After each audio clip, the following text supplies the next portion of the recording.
Hello guys, welcome to our channel. This is Teja. ప్రస్తుతం మనతో పాటు సీనియర్ జర్నలిస్ట్ తమ్ము బాలాజీ గారు ఉన్నారు. నమస్తే సార్. నమస్తే. జగన్ మోహన్ రెడ్డి గారు ఏదైనా కొత్త వ్యూహం చేస్తున్నారా? ఎందుకంటే పవన్ కళ్యాణ్ గారు ఎక్కడి నుంచి అయితే పోటీ చేస్తున్నారో పిఠాపురంలో అక్కడ ఒక లేడీ అభ్యర్థిని పెట్టడం జరిగింది.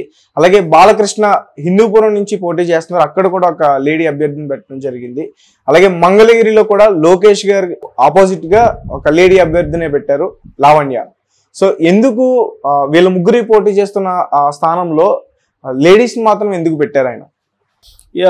జగన్ ఈసారి కొంత సోషల్ ఇంజనీరింగ్ చేస్తున్నాడు. యాక్చువల్గా ఓవరాల్గా తీసుకున్నప్పుడు మొత్తంగా మనకి 175 ప్లస్ 25 పార్లమెంట్లో దాదాపు ఎస్సీ ఎస్టీ బీసీ కలిపి 50% కోటా నింపారనమాట. అంటే ఎస్సీ ఎస్టీకి అయితే ఆల్రెడీ ఫిక్స్డ్ ఉంటారు. అది కాకుండా బీసీలకు కూడా పెద్దపీట వేసాడని చెప్పచ్చు. ఎందుకంటే అసెంబ్లీలో 175 ఉంటే బీసీలకి 48 మందికి ఇచ్చాడు.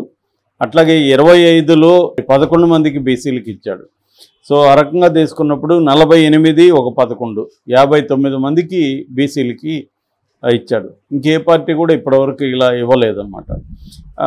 అట్లాగే మహిళలకు సంబంధించి 24 మందికి ఇచ్చాడు 200లో. అంటే 19 ఏమో ఇది అసెంబ్లీ, 5 మందికేమో ఎంపీలుగా ఇచ్చాడు. అది కూడా గతంతో పోలిస్తే పెరిగినట్టే. అంటే నిజానికి సరైన ప్రాతినిధ్యం అయితే కాదు. జగన్ కూడా అదే అన్నాడు, నాకు సాటిస్ఫాక్షన్ లేదు, బట్ ఈసారికి ఇది ఇంత మాత్రమే చేయగలిగానని. సో ఏదేమైనా మొత్తంగా 200లో 24 మందికి మహిళలకు ఇచ్చాడు. సో ఇదన్నిటి ఒక ఎత్తు అయితే, ఇప్పుడు మొత్తంగా మనకి కూటమి నుంచి ప్రధానంగా నలుగురు మీద జగన్ ఫోకస్ చేస్తున్నాడు. ఒకరేమో చంద్రబాబు, రెండవది పవన్ కళ్యాణ్, మూడవది లోకేష్, నాలుగవది బాలకృష్ణ. అవును, ఈ నలుగురిని ఓడించాల్సిన టార్గెట్ పెట్టుకున్నాడు, ఓడించాలని. అయితే కుప్పంలో ఎప్పటి నుంచో భరత్ పనిచేసుకుంటూ వస్తున్నాడు. ఆయన వన్నికుల క్షత్రియ కులం. సో తను అక్కడ పనిచేస్తున్నాడు. ఆల్రెడీ కుప్పంలో చంద్రబాబును ఓడించడానికి పెద్దిరెడ్డి రామచంద్రారెడ్డికి కూడా బాధ్యత అప్పగించాడు. లోకల్ ఎలక్షన్ అంతా కూడా ఒక రకంగా వైసీపీనే స్వీప్ చేసింది.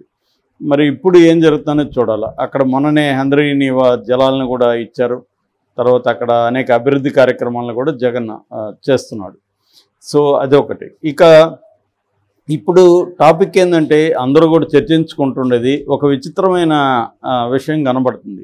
అదేంటంటే మిగతా ముగ్గురు, ఇటు బాలకృష్ణ కానీ, ఇటు పవన్ కళ్యాణ్ కానీ, లోకేష్, ఈ ముగ్గురు మీద మహిళలను రంగంలోకి దించాడు జగన్. సో ముందుగా బాలకృష్ణ విషయం తీసుకుంటే హిందూపురం అనేది 1983 నుంచి కూడా తెలుగుదేశానికి కంచుకోట. అప్పట్లో ఎన్టీఆర్ అక్కడ గెలిచాడు. తర్వాత హరికృష్ణ, బాలకృష్ణ వాళ్ళ బ్రదర్, తను అక్కడి నుంచి గెలిచాడు. ఇతను కూడా 2014 తర్వాత గెలుస్తూనే వస్తున్నాడు, ఎవరు, బాలకృష్ణ. అయితే ఇతను ఓడించడానికి అనేక రకాలుగా క్యాండిడేట్లంతా కూడా మార్చి చూశాడు జగన్. ఫస్ట్ నవీన్ నిచ్చల్కి ఇచ్చాడు, నవీన్ నిచ్చల్ ఓడిపోయాడు. తర్వాత ఇక్బాల్ అనే ఒక పోలీస్ ఆఫీసర్ని తీసుకొచ్చి అక్కడ రంగంలోకి దించాడు, పోలీస్ ఆఫీసర్ కూడా ఓడిపోయారు. తర్వాత ఎవరిని దించాలనేది తెలియట్లేదు. ఇక్బాల్కి మళ్ళీ ఎమ్మెల్సీగా ఇచ్చాడు. మళ్ళీ ఇక్బాల్నే దించుదామంటే ఇక్బాల్ ఏమో సరిగా అక్కడ పనిచేయలేదు. ఇక 3 గ్రూపులుగా విడిపోయారు. అక్కడ వైసీపీలోనే 3 గ్రూపులు అయిపోయినాయి. ఈ క్రమంలో అక్కడ బేలూరు రామకృష్ణారెడ్డి అనే అతని హత్య జరిగింది. దానివల్ల అక్కడ గందరగోళమైన పరిస్థితులు నెలకొన్నాయి. సో దీంట్లో బెటర్ ఆప్షన్ ఏందని ఆలోచించినప్పుడు అతనికి టిఎన్ దీపిక అనే ఆమె కనిపించింది. టిఎన్ దీపిక ఎవరంటే గతంలో లేదా ప్రజెంట్ కూడా అక్కడ వైసీపీలో యాక్టివ్గా ఉన్న ఒక నాయకుడు భార్య, వేణుగోపాల్ రెడ్డి అని ఆయన భార్య ఈమె. వాళ్ళది ఇంటర్ కాస్ట్ మ్యారేజ్. ఈమెదేమో కురుబ కులం, ఇతనేమో రెడ్డి. సో ఈమెకి కానీ ఇస్తే అక్కడ ఏంటంటే కురుబ పాపులేషన్ ఎక్కువ ఉంటుంది హిందూపూర్లో. మనకి గతంలో కూడా గోరంట్ల మాధవ్కి ఇచ్చాడు, మాధవ్ కురుబ అదే. కాబట్టి అక్కడ సునాయాసం గెలవగలిగాడు ఎంపీగా. సో అందుకని ఈసారి ఒక సోషల్ ఇంజనీరింగ్ పేరుతో కులాల సమీకరణాలని జగన్ రాష్ట్ర వ్యాప్తంగా చేస్తున్నాడు. అలాగే హిందూపూర్లో కూడా కురబకి ఇవ్వడం వల్ల కురబ బ్యాక్వర్డ్ కులం కాబట్టి ఆ కులం అంతా సపోర్ట్ చేస్తుంది. ఎలాగూ హస్బెండ్ రెడ్డి కాబట్టి రెడ్డి వైపు నుంచి కూడా ఎట్లాగూ జగన్కి ఆ సామాజిక వర్గం బలంగానే ఉంటుంది. సో ఈ సమీకరణాలు పెట్టి చేశారు. రెండోది ఏంటంటే బాలకృష్ణ పైన ఉన్న అభియోగం ఏంటంటే ఆయన అందుబాటులో ఉండడని. ఆయన మనకు తెలుసు ఆయన రాజకీయాల కంటే కూడా సినిమాలకే ఎక్కువ ఇంపార్టెన్స్ ఇస్తాడు. సో ఇక్కడే ఎక్కువ ఉంటాడు తప్ప అక్కడ పోయి అందుబాటులో ఉండడు. వాళ్ళ పిఏ మీద కూడా అనేక ఆరోపణలు అక్కడ వచ్చాయి. గతంలో పిఏని మార్చాడు మళ్ళీ. అయితే ఈ మధ్య అప్పుడప్పుడు వెళ్ళడం, అక్కడ ఏదో హాస్పిటల్లో అక్కడ ఇక్కడ నా సొంత ఫండ్స్ పెడుతున్నానని చెప్పడం ఇవన్నీ చేస్తున్నాడు. కానీ లోకల్గా ఉండైతే ఫైట్ చేయట్లేదు. మరి బాలకృష్ణ మీద వ్యతిరేకత ఏమన్నా ఏమికి ఉపయోగపడుతుందా, ఫ్రెష్ క్యాండిడేట్ అనే ఫీలింగ్ వస్తుందా? రెండోది మహిళల్లో కూడా కొంత సింపతి ఏమైనా వస్తుందా, ఒక మహిళను గెలిపిద్దా? ఇంతవరకు హిందూపూర్లో ఏ పొలిటికల్ పార్టీ కూడా ఎప్పుడు కూడా మహిళల్ని దించలేదు, ఫస్ట్ టైం ఇది. సో అదేమన్నా కలిసి వస్తుందా అనేది చూడాలి బాలకృష్ణకి యాంటీగా. సో అది కానీ కలిసి వస్తే మాత్రం బాలకృష్ణకి కష్టం అవుతుంది. ఎందుకంటే గతంలో రాయలసీమలో ఒక రకంగా వైసీపీ స్వీప్ చేసిందని చెప్పచ్చు. మొత్తం 52 ఉంటే ఓన్లీ 3 సీట్లు మాత్రమే తెలుగుదేశానికి వచ్చాయి. అటు వైయావల్ కేశవ్ అనంతపురంలో, చిత్తూరులో చంద్రబాబు నాయుడు, వీళ్ళు ముగ్గురు తప్ప ఎవరు గెలవలేదు పరిస్థితి. సో అటువంటిది సిచ్యువేషన్ ఉంది. ఇప్పుడు అది బాలకృష్ణ మీద టార్గెట్ పెడుతున్నాడు. బాలకృష్ణను ఓడిస్తే అతను ఇంట్లో కూర్చోబెట్టాలా అన్న ఒక ఉద్దేశం వాళ్ళకి బలంగా ఉంది. మరి ఏం చేస్తారనేది అక్కడ చూడాలి. ఇక రెండవది పిఠాపురం. పిఠాపురం నిజానికి పవన్ కళ్యాణ్ చాలా లేటుగా అనౌన్స్ చేశాడు. ఈ మధ్య 2-3 రోజుల ముందే అనౌన్స్ చేశాడు. కానీ జగన్ ముందే గ్రహించాడు, అంటే పిఠాపురంలో చేస్తారని ముందే లీకేజెస్ వచ్చాయి. యాక్చువల్గా గాజువాక్ కానీ భీమవరంలో రెండిట్లో భీమవరాన్ని ఎంచుకుంటాడు పవన్ కళ్యాణ్ అని కూడా అన్నారు. ఎందుకంటే ఓడిన చోటే నిలబడి గెలవడం అనేది ఇంపార్టెంట్ అని ఫీల్ అవుతున్నారు. రెండోది అక్కడ భీమవరంలో కూడా కొంత సింపతి పెరిగింది. పవన్ కళ్యాణ్ మనం ఓడించి తప్పు చేసాం, ఆయన పదే పదే రాష్ట్ర వ్యాప్తంగా కూడా అంటున్నాడు, నన్ను ఓడించి తప్పు చేశారు మీరు, కనీసం నన్ను గెలిపించుంటేనా నేను ఇప్పుడు గట్టి కొట్లాడి ఉండేవాడిని, అది కూడా చేయలేదు మీరు అని ఆయన మాట్లాడుతున్నాడు. కాబట్టి అక్కడ సింపతి ఉండే అవకాశం ఉంది. కానీ ఆయన ఎందుకన్నా మరి పిఠాపురం ఎంచుకున్నాడు. పిఠాపురం ఎంచుకోవడానికి ప్రధాన కారణం ఏం చెప్తారంటే అక్కడ మొత్తం 2,28,000 ఓట్లు ఉంటే అందులో 91,000 ఓట్లు కాపులదే ఉన్నాయి. కాబట్టి కాపులందరూ గట్టిగా తనకేస్తే మంచి మెజార్టీతో గెలవచ్చు అన్న ఉద్దేశంతో అక్కడ నిలబడినానని చెప్తున్నారు. అయితే పవన్ కళ్యాణ్కి ఫస్ట్ అక్కడ వచ్చిన మేజర్ ప్రాబ్లం ఆయన సత్యనారాయణ వర్మ. సో ఆయన గతంలో 2014లో ఇండిపెండెంట్గా గెలవగలిగాడు. ఆయన క్షత్రియ కమ్యూనిటీ అయినప్పటికీ క్షత్రియ కమ్యూనిటీ పాపులేషన్ అక్కడ తక్కువ ఉంది. యాక్చువల్గా అక్కడ ఉండేది కాపులు 91,000, తర్వాత మాలలు 14,000 ఎంతో చెప్తున్నారు. దాని తర్వాత సెట్టిబల్జా వీళ్ళు ఉన్నారనమాట అక్కడ.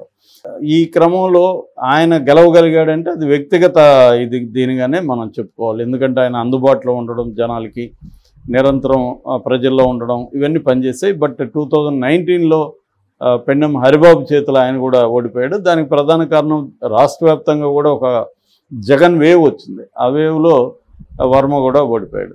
సో ఇప్పుడు ఈయనకి టికెట్ అనౌన్స్ చేయగానే వర్మ బ్యాచ్ అంతా బీభత్సంగా అక్కడ తగలబెట్టారు, చెప్పులతో కొట్టారు వీళ్ళ ఫోటోల్ని, లోకేష్ చంద్రబాబు ఫోటోని తీసేశారు, బండబూతులు తిట్టారు, ఇవన్నీ జరిగాయి. దాంతో ఒకసారిగా పవన్ కళ్యాణ్కి భయమైందని చెప్తున్నారు. అంటే ఏమన్నా నియోజకవర్గం మార్చుకుంటాడని కూడా అనుకున్నారు. బట్ చంద్రబాబు ఇవన్నీ డీల్ అనేక విషయాలు గత 45 ఏళ్ళుగా ఆయన డీల్ చేయని విషయం లేదు కదా.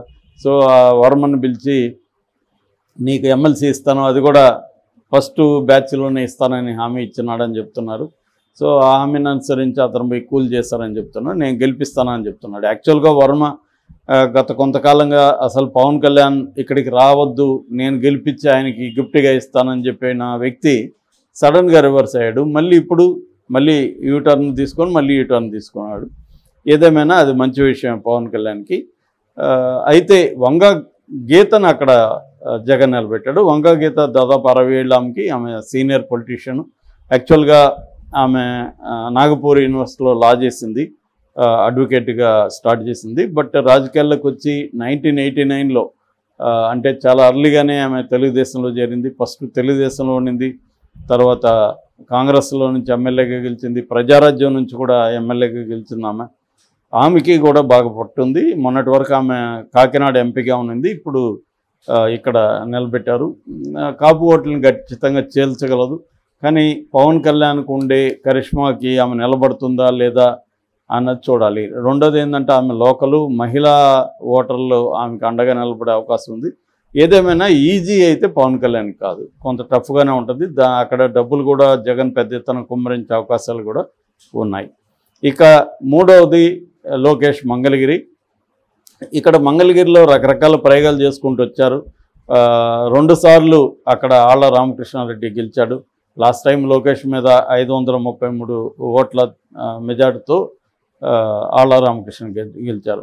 కానీ లోకేష్ అయితే తెలివైన నిర్ణయం తీసుకున్నాడు. ఎక్కడైతే ఓడిపోయామో అక్కడే మళ్ళీ మనం పనిచేయాలని చెప్పి అతను ఓడిపోయినప్పటి నుంచి కూడా దాని మీద కాన్సన్ట్రేట్ చేసి పనిచేస్తున్నాడు. అయితే జగన్ ఏం చేశాడంటే అక్కడ ఫస్ట్లో ఏమో గంజి చిరంజీవిని పెట్టాడు. గతంలో తెలుగుదేశం నుండి తర్వాత వైసీపీలోకి వచ్చిన గంజి చిరంజీవిని అనుకున్నారు. ఆ తర్వాత కాండ్రు కమలా పేరు బయటకు వచ్చింది. సడన్గా ఇప్పుడు మురుగుడు లావణ్య అనే అమ్మాయి పేరు బయటకు వచ్చింది.